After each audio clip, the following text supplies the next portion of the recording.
प्रवासामध्ये काही मंडळी आपल्याला भेटतात.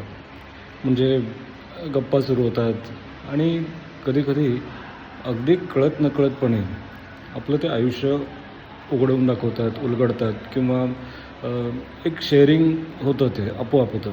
मुद्दाम कोणी करतं असं काही नाही. कधी-कधी बरेच तास आपण एकत्र असलो तरीसुद्धा प्रवासात कोणी बोलत नाही. सोशल मीडिया हे त्याचं मुख्य कारण आहे. पण कधी-कधी असे वेगळे अनुभव येतात. मला ना परवाच आता गुजरातमध्ये एक असा अनुभव आला. थोडीशी अगदी ओळख झाली, की कुठे उतरायचं आहे, मग आजूबाजूचा एरिया कोणता आहे, काय आहे आणि त्यांनी त्यांच्या लग्नाच्या आणि अशा बऱ्याच काही गोष्टी सांगितल्या आणि ते तुम्हाला शेअर करण्याचं एक कारण असं होतं, की कौटुंबिक स्थैर्य किंवा ज्याला आपण म्हणतो एक फॅमिली लाईफ हे जर डिस्टर्ब्ड असेल, तर माणसाला खूप त्रास होतो, खूप यातना होतात. साधं, सोपं, सरळ आयुष्य असणं खूप गरजेचं आहे. त्यांनी सांगितलं, की काही वर्षांपूर्वी त्यांचा असाच डिव्होर्स झाला आणि कारण अगदी फुटकळ होतं.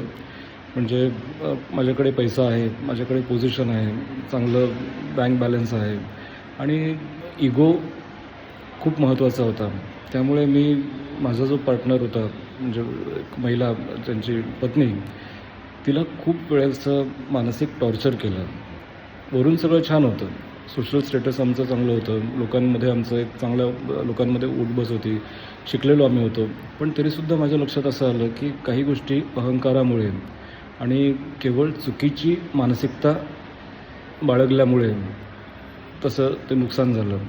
आणि डिव्होर्स झाल्यानंतर काही महिन्यात त्यांना जाणवायला लागलं, आयुष्य हे खूप रितं आहे. म्हणजे पैसा आहे, समृद्धी आहे, आर्थिक स्थैर्य सगळं काही आहे. पण तुमचं पार्टनर जर तुमच्याबरोबर नसेल, तुमचा जोडीदार तुमच्याबरोबर नसेल, तर मग ते खूप महागात पडतं.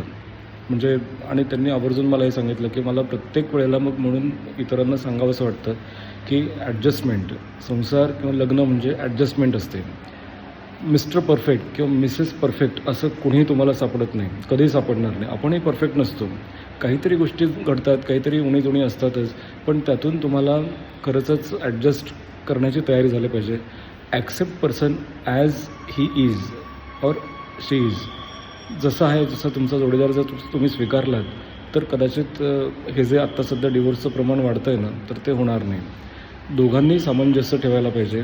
कौटुंबिक सौख्य किंवा एकत्र कुटुंब, आईवडिलांचा आदर, मोठ्यांचा आदर, ह्या काही बेसिक गोष्टी आहेत. त्याला पैसा, डिग्र्या काही लागत नाहीत. पण त्या जर नसतील, तर कुटुंबाला अर्थ काही नाही. सहज तुम्हाला शेअर करावंसं वाटलं, कारण त्यांनी मला जे सांगितलं ते खूप महत्त्वाचं वाटलं म्हणून.